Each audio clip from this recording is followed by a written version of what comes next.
Assalamualaikum warahmatullahi wabarakatuh. Yang terhormat Bapak Hikmatullah SHI MSy selaku dosen pembimbing mata kuliah Fikih Mawaris dan teman sejawat kelas Hukum Ekonomi Syariah yang berbahagia. Puji syukur marilah kita panjatkan kepada Allah Subhanahu wa Ta'ala atas rahmat berupa kesehatan dan sholawat serta salam semoga tetap tercurahkan kepada Rasulullah Sallallahu Alaihi Wasallam. Topik yang akan kita bicarakan mengenai tentang kunsta muskil. Saya, Taqiyuddin Ibnu Junti, selaku moderator akan membimbing jalannya diskusi ini. Sebelumnya saya akan memperkenalkan anggota kelompok. 1. Saifuddin Basri, 2. Ella Herawati. Rangkaian acara yang akan kita lewati diantaranya 1. Pembukaan, 2. Penyajian materi, 3. Sesi tanya jawab, 4. Penutup, dan yang terakhir masukan dari dosen pembimbing. Acara yang pertama adalah pembukaan. Marilah kita mengucapkan basmalah. Bismillahirrahmanirrahim. Saya persilakan kepada penyaji materi yang pertama yang akan disampaikan oleh Saifuddin Basri. Terima kasih kepada moderator yang telah mempersilahkan saya sebagai pemateri pertama. A. Pengertian kunsta muskil.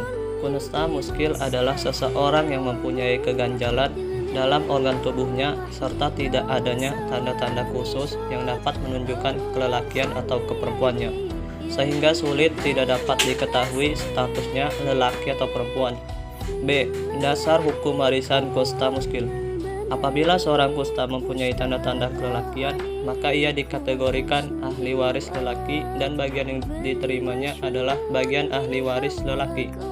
Apabila ia mempunyai tanda-tanda keperempuan, maka ia dikategorikan ahli waris perempuan dan bagian yang diterimanya adalah bagian ahli waris perempuan. Dan apabila dia sebagai kusta muskil, maka bagian yang diterimanya ialah bagian yang terkecil dari kemungkinannya sebagai ahli waris lelaki atau sebagian ahli waris perempuan. C. Pembagian warisan kusta muskil.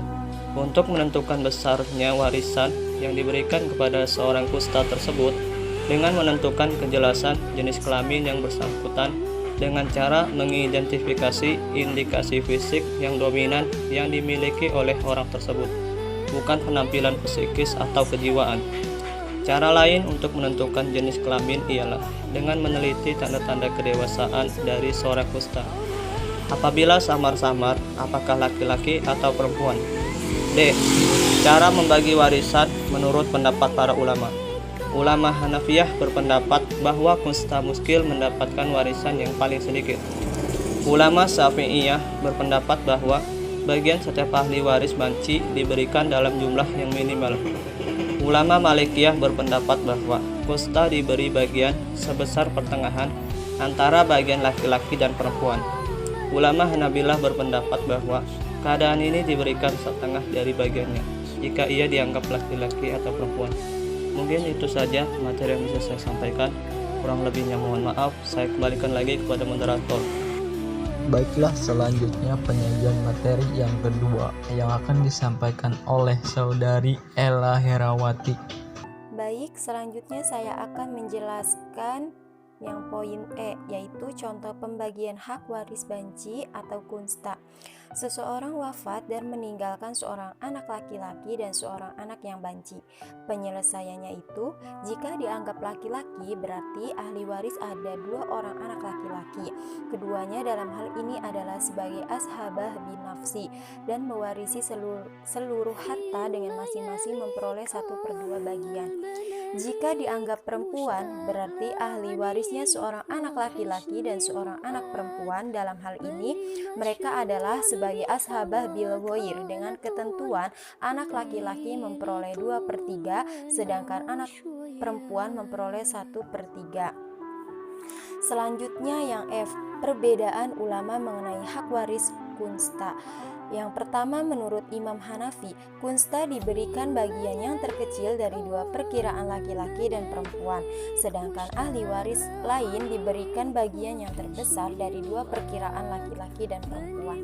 Yang kedua, menurut Imam Syafi'i, Semua ahli waris termasuk kunsta diberikan bagian yang terkecil dan meyakinkan dari 2 perkiraan, dan sisanya ditahan atau ditawakufkan sampai persoalan kunsta menjadi jelas, atau sampai ada perdamaian untuk saling menghibahkan atau tawahub di antara para ahli waris.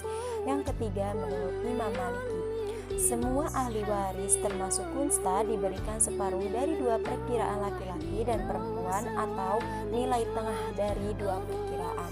Selanjutnya yang G, hukum kunsta dan cara pembagian warisnya. Untuk kunsta, menurut pendapat yang paling rajih, hak waris yang diberikan kepadanya hendaklah yang paling sedikit di antara 2 keadaannya. Keadaan bila ia sebagai laki-laki dan sebagai wanita. Makna pemberian hak kunsta dengan bagian paling sedikit menurut kalangan fuqaha mewaris muamalah bil adhar, yaitu jika kunsta dinilai sebagai wanita bagiannya lebih sedikit, maka hak waris yang diberikan kepadanya adalah hak waris wanita, dan bila dinilai sebagai laki-laki dan bagiannya ternyata lebih sedikit, maka divonis sebagai laki-laki. Mungkin itu saja yang dapat saya sampaikan, kurang lebihnya mohon maaf. Saya kembalikan kepada moderator. Terima kasih kepada pemateri 1 dan pemateri 2 yang telah memaparkannya. Kami dari kelompok 10 minta maaf atas segala kekurangannya. Bagi teman-teman yang ingin menyanggah dan ingin ditanyakan melalui WA grup ya teman-teman. Terima kasih. Wassalamualaikum warahmatullahi wabarakatuh.